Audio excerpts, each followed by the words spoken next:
नमस्ते। Tourism queen पे किसान आंदोलन जो फार्म बिल 2020 को लेके फार्मर्स जो प्रोटेस्ट कर रहे हैं, इसके ऊपर चर्चा करेंगे। ये जो किसान आंदोलन कर रहे हैं, या सही है या गलत है? क्या ये आंदोलन सरकार को घेरने के लिए किया जा रहा है, या इस आंदोलन से सरकार और मजबूत होगी? इस आंदोलन में कौन गलत है और कौन सही?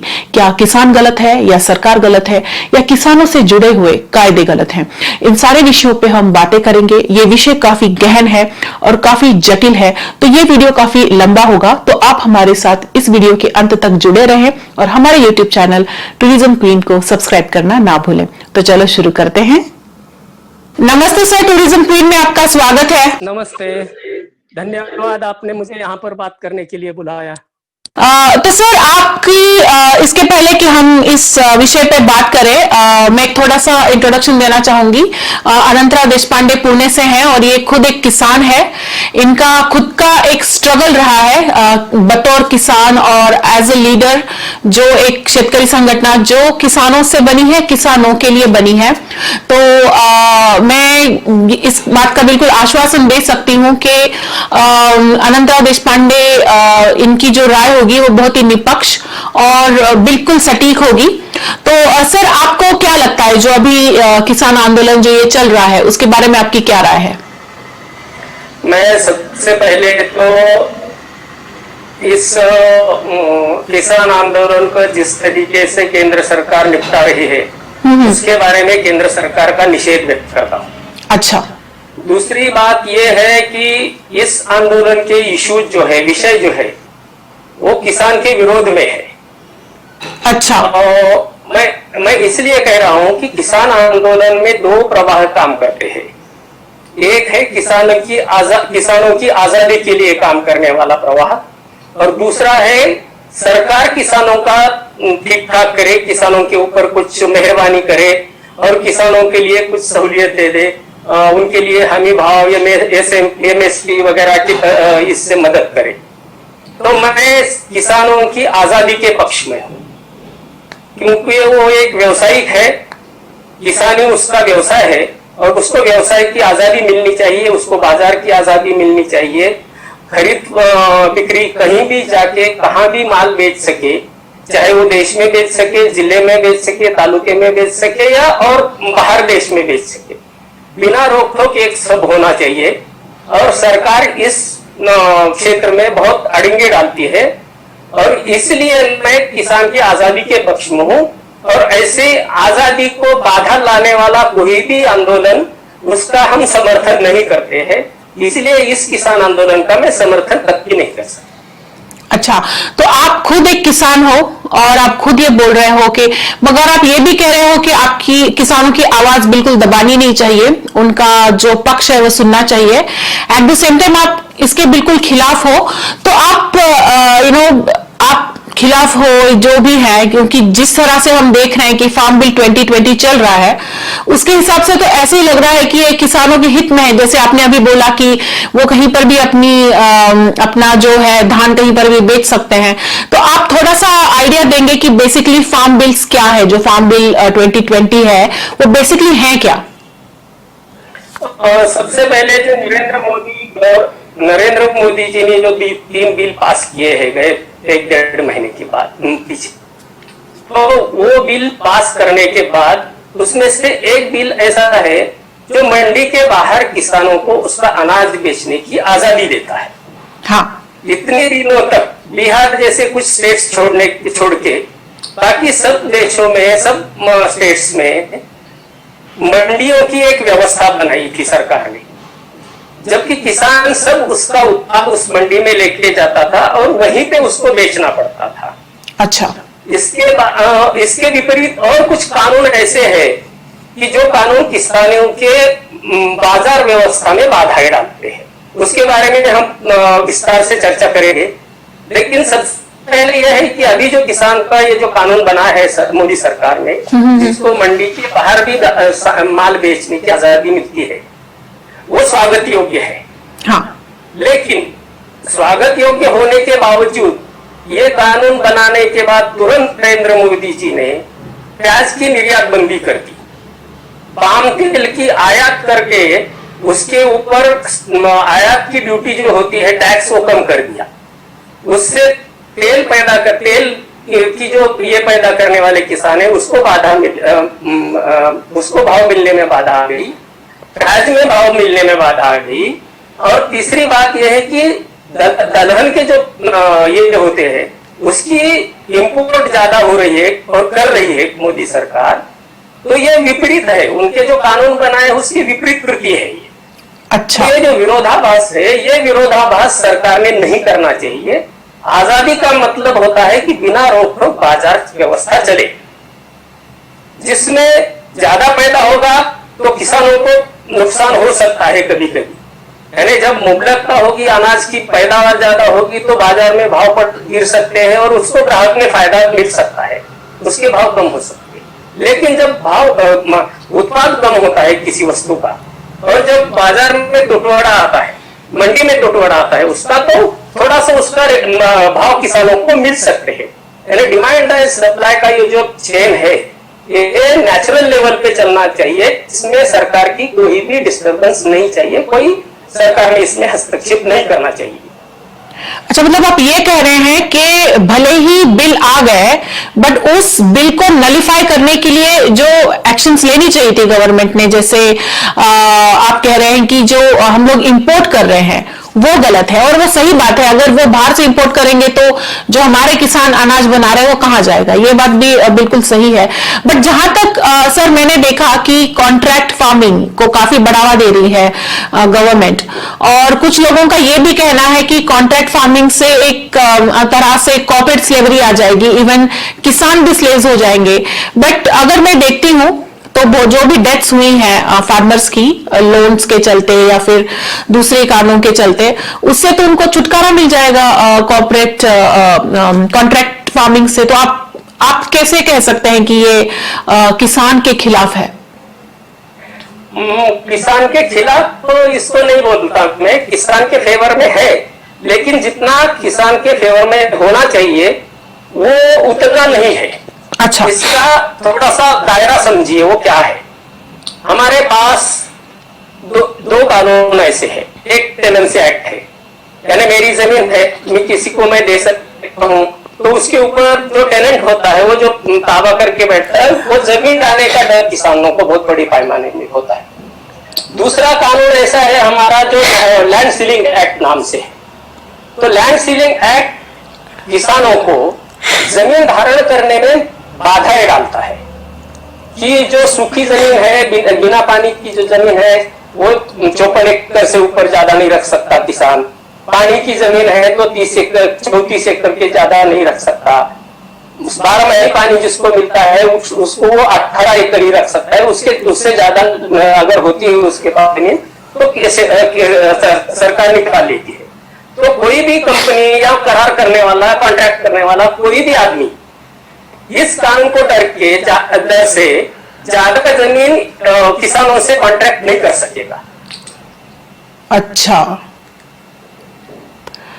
तो ये सारी बाधाएं खैर मतलब बहुत ज्यादा है। मगर अभी जो किसान आंदोलन चल रहा है वो आंदोलन क्यों चल रहा है ये ज्यादा लोगों को तो पता ही नहीं है कि क्यों, जो और सिर्फ पंजाब और हरियाणा के ही किसान क्यों आंदोलन कर रहे हैं, दूसरे जो देश में है सारे किसान नहीं जुड़े हैं उनसे अभी तक। तो क्या कारण है? जैसे आपने कहा कि आप इस आंदोलन के खिलाफ हो, उसके बारे में कुछ बताएंगे आप?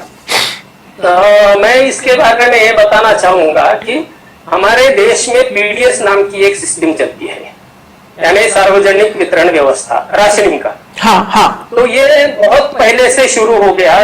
जब आजादी मिली, आजादी मिलने के बाद तुरंत हमारे पास अनाज की बहुत कमी थी। हाँ। हम बाहर से अनाज, अमेरिका से अनाज लाते थे, वो लाल कलर की ज्वार लाते थे, वो खाते थे हम। वहां पे सुअरों को जो खाना खिलाया जाता है गेहूं का, वो भी लाके हम खाते थे यहाँ पर लाके। इतनी कमी थी हमारे पास, तो अनाज की कमी थी। उस समय वो जो राशनिंग की व्यवस्था बनाई, वो राशनिंग की व्यवस्था अभी भी चल रही। तो उसके लिए अनाज खरीदने का काम सरकार करती है पीडीएस के लिए, कि उसमें गेहूं खरीदती है, चावल खरीदती है। और हमारे देश में आजादी मिलने के बाद भाखरा नामदल जब तैयार हो गया तो सबसे पहले पानी का ज्यादा प्रवास ये उपलब्धि हुई पंजाब और हरियाणा में। सही। तो वहां पे गेहूं का और चावल का उत्पादन बढ़ गया और वहीं पे खरीद की सरकार की योजना ज्यादा इसमें चली। फूड कॉर्पोरेशन ऑफ इंडिया की मार्फत वहां पे जो खरीदने के लिए पैसा सरकार, केंद्र सरकार देती है, उसके माध्यम से ये सब खरीदा जाता है। तो ये जो खरीद की व्यवस्था है तब से चालू है और वो वहां के किसानों के लिए अच्छी लगती है उनको, यानी उनको ज्यादा कुछ करने की, खेती में, किसानी में कोई ज्यादा प्रयोग करने की, ज्यादा पर्याय ढूंढने की कोई आवश्यकता नहीं होती है। तो उनको ऐसे लगता है कि एक अगर हमारा आधार चला जाएगा सरकार की खरीद का तो वो हमारा अच्छा नहीं होने वाला, ये डर उनके मन में बिठाया दिया गया है। हालांकि सरकार को हर साल पीडीएस के लिए खरीदना पड़ता है, उसके बावजूद बफर स्टॉक हमारे देश के लिए चाहिए होता है, यानी किसी भी देश के लिए बफर स्टॉक चाहिए होता है। कई ऐसी आपत्तिजनक परिस्थिति पैदा हो गई, युद्ध चालू हो गया कहीं और कहीं कुछ हो गया, अकाल पड़ गया, तो साल 2 साल के लिए अनाज बस हो जाए, सबको उपलब्ध कराया जाए, इसलिए खरीद के रखना पड़ता है सरकार को और ये हर साल करना पड़ता है, रिन्यूअल करना पड़ता है उसको। तो ये तो खरीद होने ही वाली है, ये कोई बंद नहीं पड़ने वाला। यानी जो पंजाब और हरियाणा के किसानों को जो डर बैठाया गया है, बिठाया जा रहा है, वो गलत तरीके से पैदा किया जा रहा है उनके मनों में। तो ये एमएसपी और ये सरकारी खरीद ये तो होती रहती है। अगर ये खरीद बंद हो गई तो भी सरकार को खुले बाजार में से भी खरीदना पड़ेगा, लेकिन वो बफर स्टॉक करना पड़ेगा। जब तक राशनिंग व्यवस्था चालू रहेगी उस समय तक ये खरीद व्यवस्था चालू ही रहेगी। तो ये उन लोगों को डरने की जरूरत नहीं है। इसका दूसरा ये ऐसा है कि पंजाब और हरियाणा, इन दो स्टेट में, 2 राज्यों में ही सिर्फ ये व्यवस्था कारगर तरीके से चालू होती है। उसके बाहर जो स्टेट है उस राज्यों में ना गेहूं की पैदावार ज्यादा होती है, ना धान की, कहीं कहीं छोड़ के बाकी ज्यादा पैदावार नहीं होती है, इसलिए वहां पे इस अनाज का खरीद का कोई ये नहीं है। अभी थोड़ा तेल की इसकी भी खरीद होती है, कहीं कहीं कपास की होती है कॉटन कॉर्पोरेशन ऑफ इंडिया की मार्फत से, और कुछ दाल की इसकी बहुत थोड़े पैमाने पे प्रमाण में होती है, ज्यादा नहीं होती, इसलिए बाहर के इसमें राज्यों में इस किसान आंदोलन का ज्यादा प्रभाव नहीं। अच्छा, बट अगर ये किसान आंदोलन अगर सक्सेसफुल होता है और अगर लगा लो जो भी बिल अभी पास हुए हैं फार्म बिल 2020, अगर सरकार वो सारे बिल वापस अगर वो नलीफाई हो जाते हैं तो फिर नुकसान तो फिर उस जिस तरह से आप बता रहे हैं उससे तो नुकसान सारे किसानों का है, जो सारे किसान जो पूरे देश भर में है। तो कैसे समझाएंगे जो अभी आंदोलन चल रहा है, जैसे आप बोल रहे हैं कि आप इस आंदोलन के खिलाफ है और जिस तरह से आप बता रहे हैं कि ये आंदोलन तो एक्चुअली वीक कर देगा, ये गवर्नमेंट को और ज्यादा स्ट्रांग कर देगा, मतलब किसान और पीछे चले जाएंगे, तो इसका सोल्यूशन क्या है फिर?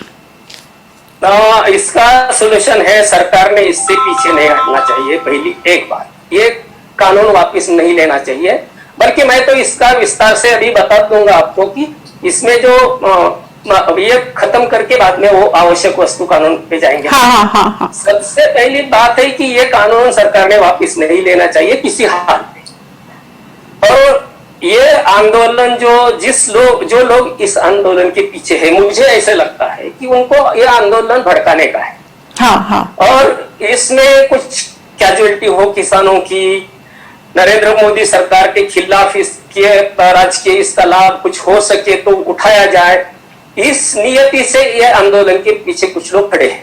एक और दूसरी बात है, इस आंदोलन के पीछे इस फूड कॉर्पोरेशन ऑफ इंडिया के मार्फत जो खरीद फरोख्त में लोग हैं, जो लीडरशिप वहां है पंजाब की, उस लीडरशिप का बहुत बड़ा आर्थिक हानि हो सकती है, ऐसा उनको डर है।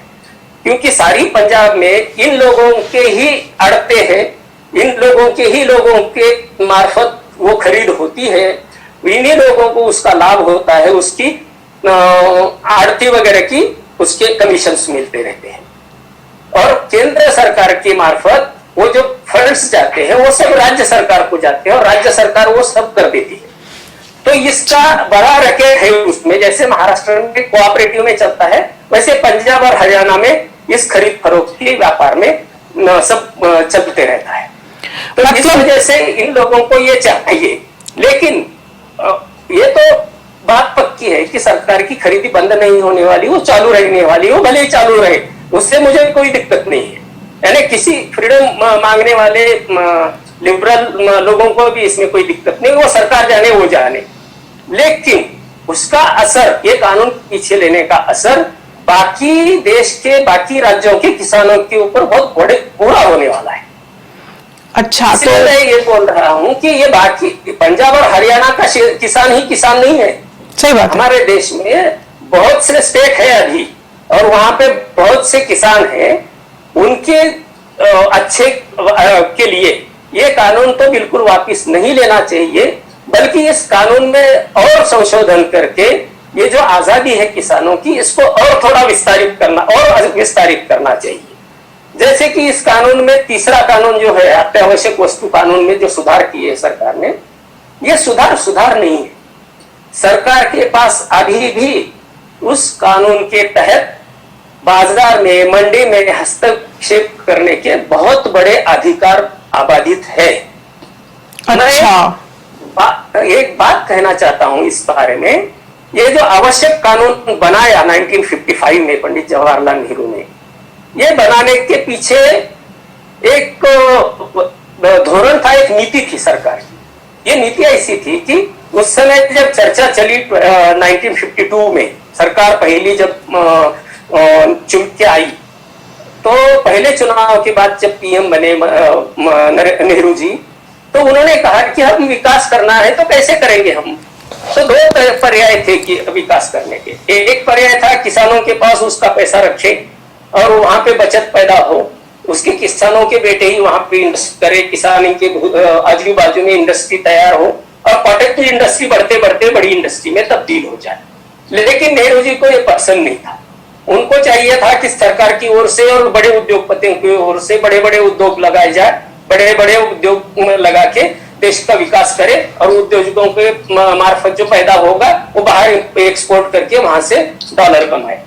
लेकिन उसके लिए क्या करना चाहिए, ऐसे उनके सामने जब ये आई तो उनको एक लगा कि कच्चा माल सस्ता चाहिए, सस्ते में मजदूर चाहिए और इंडस्ट्री में तैयार होने वाले वस्तु को हम खास जो बेचा जाए ऐसी मंडी चाहिए, बाजार चाहिए। तो उन्होंने ये 3 कदम उठाए। कच्चा माल यानी किसानों ने तैयार हुआ माल जो सस्ता रखना चाहिए, इसलिए सेक्टर प्लानिंग कमीशन में 5000 पन्नों का वो कमीशन का सब रिपोर्ट है, उसमें सीधे सीधे कई बार उल्लेख है कि किसानी की पैदावार बढ़ाए और जो पैदावार होगी उसके भाव कम से कम रखे जाए। और ये लिख के रखा है, ये कोई मैं मेरे मन की बात नहीं कर रहा हूं। सेकंड प्लानिंग कमीशन खोल के देखेगा तो सबको ये पता चल जाए कि वहां क्या है। तो ये होने के बाद फिर बाद में क्या हुआ कि सस्ता रखने के लिए ये बाजार पे नियंत्रण रखना चाहिए। तो नियंत्रण रखने के लिए क्या करना चाहिए, तो ये आवश्यक वस्तु कानून जो अंग्रेजों ने सेकेंड वर्ल्ड वॉर के समय हमारे देश में बनाया था, जो कि सैनिकों को अनाज की कम न पड़े, इसलिए उन्होंने एक कानून बनाया था। आवश्यक वस्तु अधिनियम नाम का एक अध्यादेश लाया था, कानून नहीं था उस समय, अध्यादेश था। तो वो अध्यादेश वैसे कि वैसे ही था। आजादी मिली, हमारी सरकार आई, वहां के जब उस समय के अन्न मंत्री थे रफी अहमद किडवाई, अन्न मंत्री ने पंडित जी से कहा कि अभी तो अंग्रेज चले गए सर, ये कानून रख के क्या, ये अध्यादेश रख के क्या करे, इसको निरस्त कर दे। तो नेहरू जी ने कहा नहीं, ऐसे नहीं, इसको निरस्त करने का नहीं, इसे रखो। तो 1955 में ये चले गए अन्न मंत्री हमारे किडवाई जी, नेहरू की वो जो बाधा थी, वो जो मानते नहीं थे, वो चली गई। तो फिर नेहरू जी ने इस कानून का, ये अध्यादेश का कानून में परिवर्तन कर दिया और 1955 में अत्यावश्यक वस्तु अधिनियम 1955 का कानून बना। ये कानून क्या है, यानी हमारे देश में एक ही कानून ऐसा होगा जिसकी व्याख्या नहीं है, यानी इस कानून की कोई व्याख्या नहीं है। कौन सी आवश्यक वस्तु, जो वस्तु सरकार को लगेगी वो आवश्यक वस्तु में जाती है। यानी मैं आपको कमाल लगेगा कि कॉस्मेटिक्स वस्तु भी उस कानून में है, वो कोई आवश्यक नहीं है। लाइट से चलने वाले बल्ब, घर बनाने की ईंटें भी आवश्यक वस्तु कानून में, यानी 2000 वस्तुओं के ऊपर उस कानून में डाली है सरकार ने। और अनाज तो है ही है, तो सारा अनाज आवश्यक वस्तु कानून में है। ये आवश्यक वस्तु कानून का दायरा कितना बड़ा है? उत्पादन, मंडी, ट्रांसपोर्टेशन, बिक्री, प्रोसेसिंग, आयात और निर्यात, इस सब क्षेत्र में सरकार को जब चाहे जैसी चाहे वैसा हस्तक्षेप करने की आजादी देता है वो कानून। मतलब इतना बड़ा उसका दायरा है। यानी यहाँ हिंदुस्तान का कोई भी उद्योगपति हो, मैं चाहे किसान हूं या चाहे मैं टाटा बिरला को भी बात करने की ताकत इस कानून में है। हालांकि सारे उद्योगपति सरकार के बाबू लोगों को और सरकार के मिनिस्टर लोगों को मैनेज करके अपना अपना व्यवसाय चलाते हैं, किसान वो नहीं कर सकता, इसलिए उस कानून से ज्यादा बाधाएं किसानों को होती है। तो अगर वैसे देखा जाए तो ये जो कानून आप बोल रहे हैं, ये कानून तो हमारे गुलामी का ही प्रतीक है, क्योंकि तब वो जो है वर्ल्ड वॉर सेकेंड में सैनिकों के खाने के लिए या एसेंशियल चीजों के लिए बनाया था क्योंकि हम अपने लिए थोड़ी लड़ रहे थे, हम तो लड़ रहे थे ब्रिटिशर्स के लिए। तो ये गुलामी का कानून हुआ, ये तो बिल्कुल मतलब मुझे तो ये आज आपकी वजह से अभी पता चल रहा है। हाँ बिल्कुल वही है कि हमारे पास अभी भी ऐसे बहुत से कानून हैं जो निजामों के जमाने में भी थे, अंग्रेजों के जमाने में भी थे, और वो कानून ऐसे ही चलते आए हैं और चलते रहेंगे, क्योंकि हमारी सरकार काले गोरे अंग्रेज गए और काले अंग्रेज उसके जगह पे बैठे हैं, इतना ही मैं मानता हूं। और इसकी वजह से सब गोरे अंग्रेजों ने जो कानून बनाए वो इस सरकार को भी चाहिए होते हैं। जब चाहे जैसे चाहे उस कानून का इस्तेमाल करके लोगों के आजादी को बाधा डालने का काम सरकार की तरफ से होता है, और यही सबसे बाधा है। सरकार समस्या क्या सुलझाए, सरकार खुद एक समस्या है, ऐसा हमारा मानना है। यानी सरकार जब तक बाजार से नहीं जाती, निकल के नहीं जाती, तब तक लोगों का अच्छा होने वाला नहीं, ठीक होने वाला है। एक बात कहावत है गुजराती में, तो उसका हिंदी में ऐसा है कि सरकार व्यापारी बन जाती है तो लोग भिखारी हो जाते हैं, प्रजा भिखारी हो जाती है। सरकार ने कतई व्यापार में हाथ नहीं डालना चाहिए। जिस बात को सरकार स्पर्श करती है उस बात का उसकी बर्बादी होती है, ऐसा हमारा अनुभव है। यानी बड़े उद्योगों में सरकार गई, उसका दिवाला निकल गया। विमान चलाने में गई, हम देख रहे एयर इंडिया का क्या हो गया। बिल्कुल। वाहन चलाने में गई, ऐसा ही चलता है। बिजली बना रही है, वैसे ही चल रहा है। जिस क्षेत्र में सरकार जाती है उस क्षेत्र का दिवाला निकल ही जाता है, क्योंकि ये बाबू लोग और ये जो नौकरशाही का एक ये बनाया, खाता बनाया है ये चलाने के लिए, वो काम करने के लिए नहीं है, वो काम बिगाड़ने के लिए काम कर रहा है। बिल्कुल। तो सर आपको क्या लगता है, अभी आपने तो क्लियरली बता दिया जो आंदोलन है वो किसानों को नुकसान पहुंचाने वाला है, ये एक्चुअली गवर्नमेंट को ताकतवर बनाएगा। तो जो कानून बना है उसी में आपको लगता है कि इंप्रूवमेंट होनी चाहिए।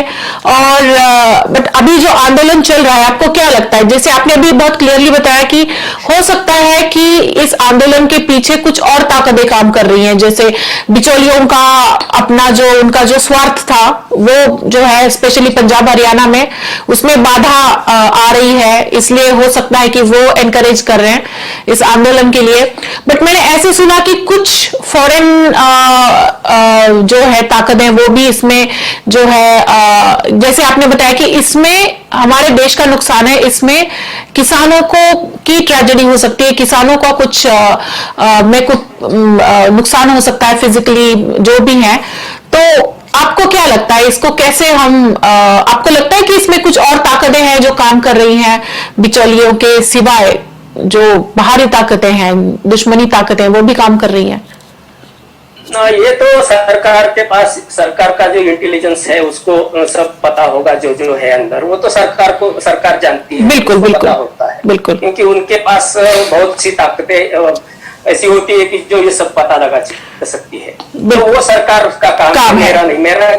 मेरा काम इतना है कि बाहर की कोई ताकत है या नहीं है, जो है वो किस लिए काम कर रही है, क्यों काम कर रही है, उसके ऊपर सरकार और ये सब देखते बैठेगी। बिल्कुल बिल्कुल। लेकिन मुझे ऐसे लगता है कि जो किसानों की आजादी का, स्वतंत्रता का सवाल है, इसमें सही में मैंने कल ही एक आर्टिकल लिखा है, हिंदी में भी फेसबुक में मैंने डाला है उसको। तो कांग्रेस को चाहिए था कि उन्होंने जो बात किए हैं किसानों की रास्ते में बाधा डालने की, वो नरेंद्र मोदी ठीक करने के लिए एक कदम उन्होंने उठाया है, ज्यादा नहीं उन्होंने भी, बिल्कुल, लेकिन एक कदम उठाया है, उसका स्वागत करना चाहिए था। और कांग्रेस ने नरेंद्र मोदी जी को और किसानों की स्वतंत्रता का विस्तार करने के लिए आग्रह करना चाहिए था। क्योंकि नरसिंह राव के जमाने में जब हमने जीएटीटी पे, गैट पे, यानी डंकेल प्रस्ताव जिसको हम कहते थे, उसके ऊपर साइन किया और डब्ल्यूटीओ के करार पे 1995 में हमने साइन की, तो हमने पूरी दुनिया का बाजार खोलने के लिए करारबद्ध हुए थे हम डब्ल्यूटीओ के माध्यम से। तो उसी समय नरसिंह राव की सरकार ने ही एग्रीकल्चर में रिफॉर्म लाने के लिए प्रयत्न करने चाहिए थे।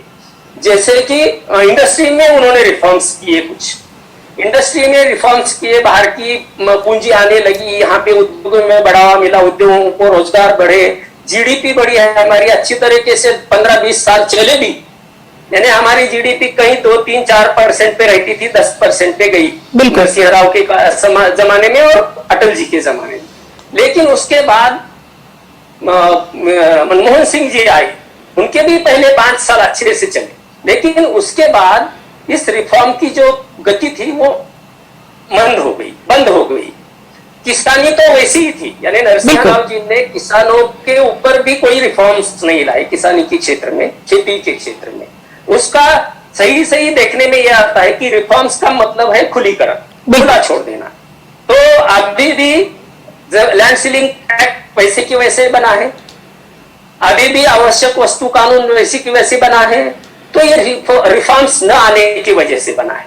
अगर रिफॉर्म करना है, पूरे एग्रीकल्चर को खुली बाजार में, खुली व्यवसाय के लिए छोड़ना है, तो ये बेसिक रिफॉर्म्स है जो करने ही चाहिए। ये दो तो कानून तुरंत हटा देनी चाहिए पूरे देश में से, तो ही तुमको किसानी में, खेती में, एग्रीकल्चर में कोई बाहर से पैसा लगाने को आएगा, कोई बड़े उद्योगपति आएंगे, किसान कंपनी बनाएंगे, बड़ी खेती एक जगह करेंगे और वहां पे टेक्नोलॉजी का इस्तेमाल करेंगे।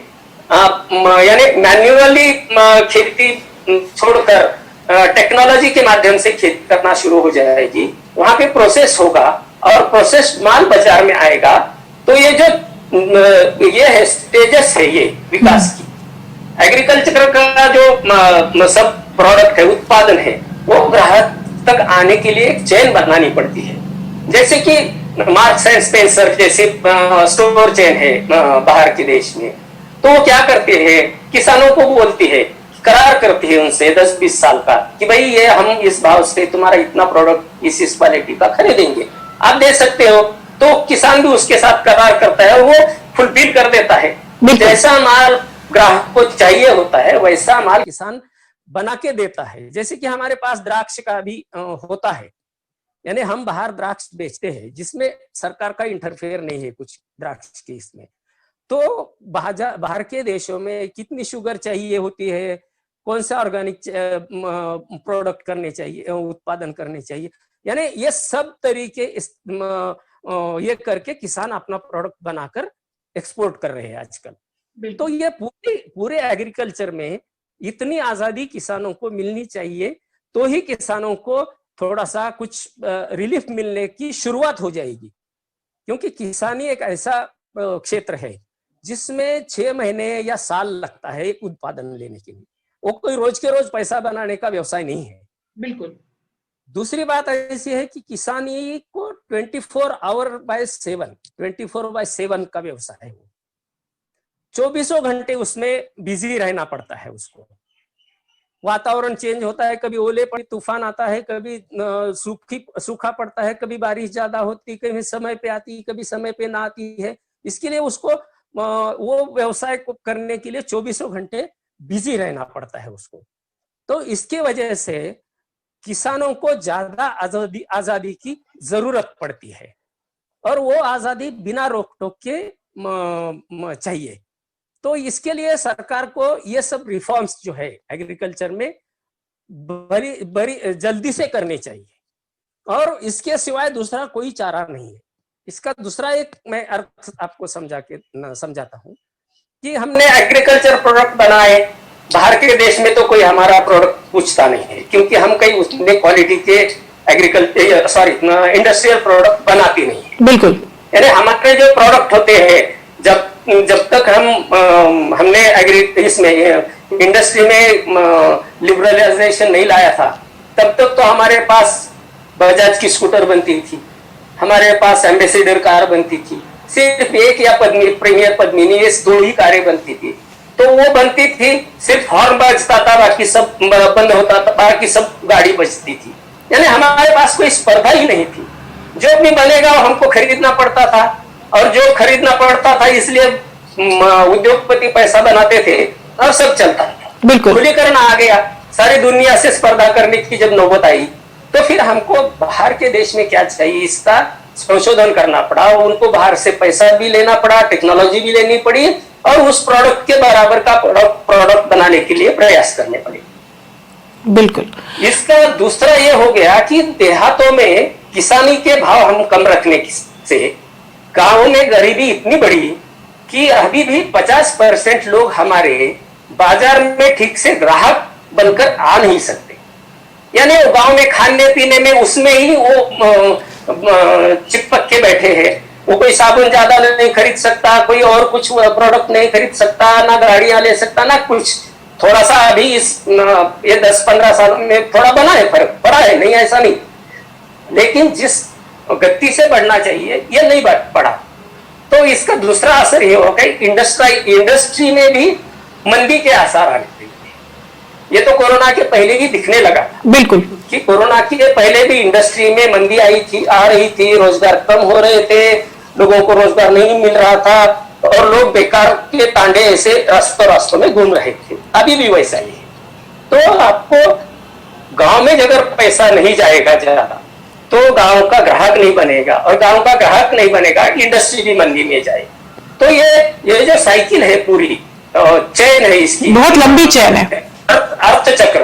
तो ये अर्थचक्र पूरा निरोगी तरीके से चलना चाहिए, नेचुरल लेवल पे जाना चाहिए। इसको सरकार ने बाधाएं नहीं डालनी चाहिए। और उसके लिए बिल्कुल जो आप बोल रहे हैं, जो आजादी होनी चाहिए हर फार्मर को। जो रूल्स हैं जो बने थे अंग्रेजों के जमाने में, अंग्रेजों के हित के लिए जो बने थे, वो अभी भी चल रहे हैं।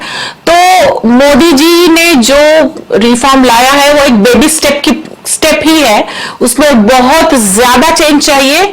और किसानों को आंदोलन करने की जगह आप कह रहे हैं कि इसका पार्शियली वेलकम करना चाहिए, पूरा तो ये बिल्कुल स्वागत के लायक नहीं है, क्योंकि अभी आपने बहुत क्लियरली बता दिया कि ये बहुत ही माइनर चेंज है। अभी जो मांगे हैं उसके आगे बढ़ने की मांगे करनी चाहिए, पीछे हटाने की मांगे नहीं करनी चाहिए, आप ऐसा कह रहे हैं? हाँ, बिल्कुल बिल्कुल।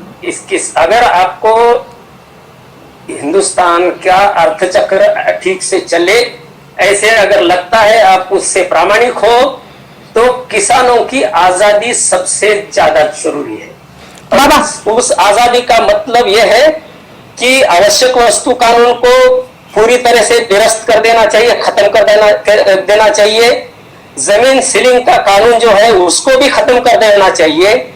और जो किसान जैसी खेती करना चाहता है, जैसा माल पैदा करना चाहता है, जहां बेचना चाहता है, जो प्रोसेस करना चाहता है, वो सारी आजादी उसको बिना रोक टोक की मिलनी चाहिए। अगर ये बनता है, ये होता है, तो ही कुछ 10 सालों में हम अपने अपने पैरों पे, जो पंतप्रधान जो कहते हैं प्रधानमंत्री कि हमें स्वावलंबी बनना है, स्वावलंबी का मतलब होता है कि हम हमारी ताकत पे, हम हमारी मजबूती से खड़े हो जाए, इसी को स्वावलंबन कहते हैं। अगर शरीर का एक भी हाथ ऐसे लूला लंगड़ा हो जाता है, एक भी पैर लंगड़ा हो जाता है, तो स्वावलंबन नहीं होता। आज आधी आबादी लंगड़ी है, लूली पड़ी है, लुल्ली है, वो उसको सारी बाकी की आबादी के बराबर आने का, सम्मान से जीने का मार्ग प्रशस्त करना चाहिए। उसको लिबरल तरीके से ही हम उसको कर सकते हैं। पीछे जाके सरकार का निर्बंध हमारे ऊपर डाल के लेके हम आगे नहीं जा सकते, वो गलती होगी। वो किसानों के लिए भी नुकसानदेह होगा, और अर्थव्यवस्था के लिए भी नुकसानदेह। तो सर अभी आपको क्या लगता है कि अभी जो आंदोलन जो चल रहा है वो कहाँ पे जाके रुकेगा, क्योंकि ये तो बिल्कुल जैसे आपने बताया कि ये हम किसानों का नुकसान करने वाला है।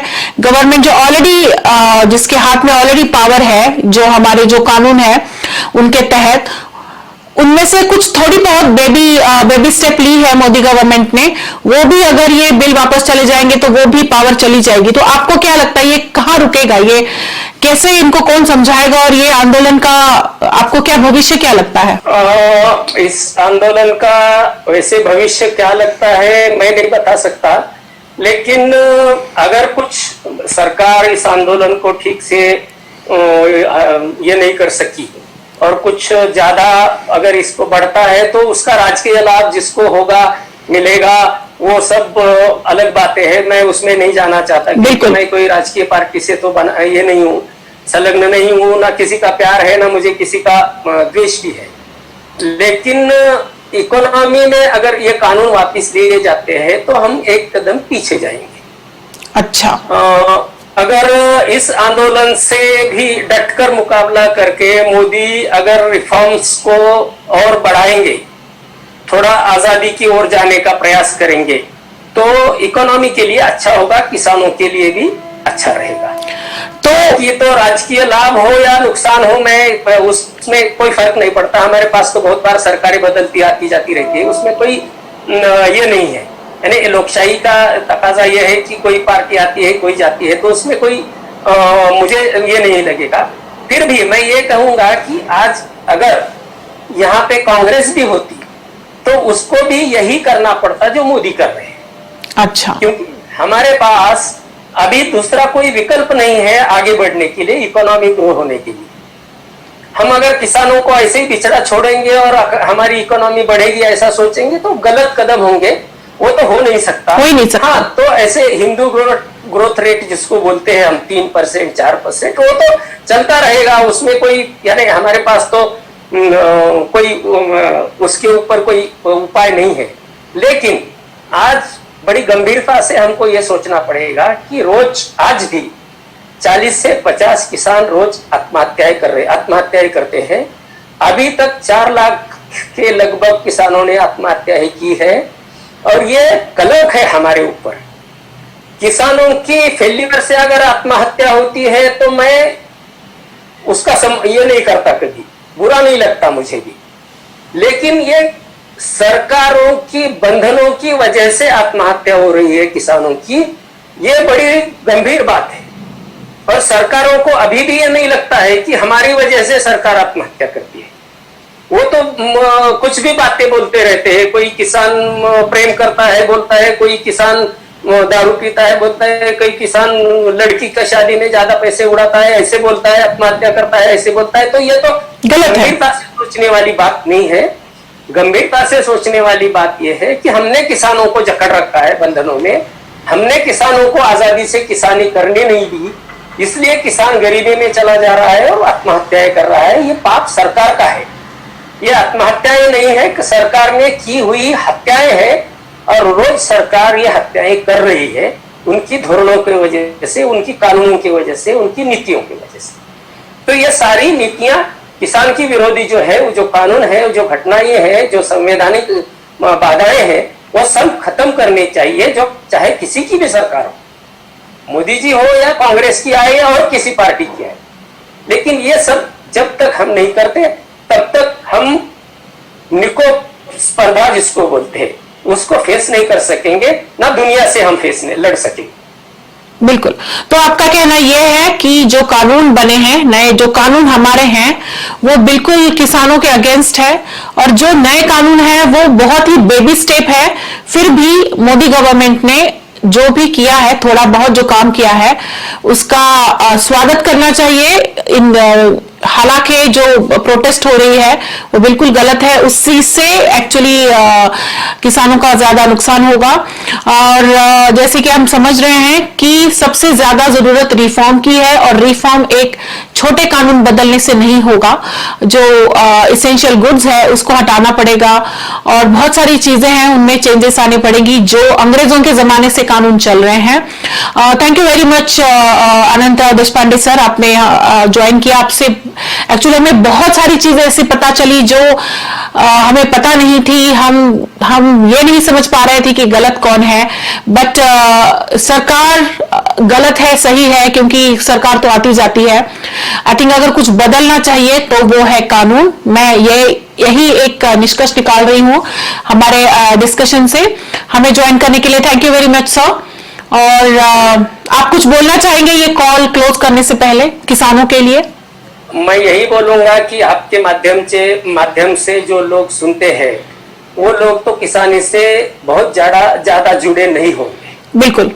तो उन लोगों को मैं एक ही संदेश देना चाहता हूं कि कभी कभार सरकार की गलत नीतियों से अगर किसानों के ज्यादा भाव बढ़ते हैं तो आपके माध्यम से उसके ऊपर थोड़ा सा कम रिएक्ट करो, किसानों को सपोर्ट करो।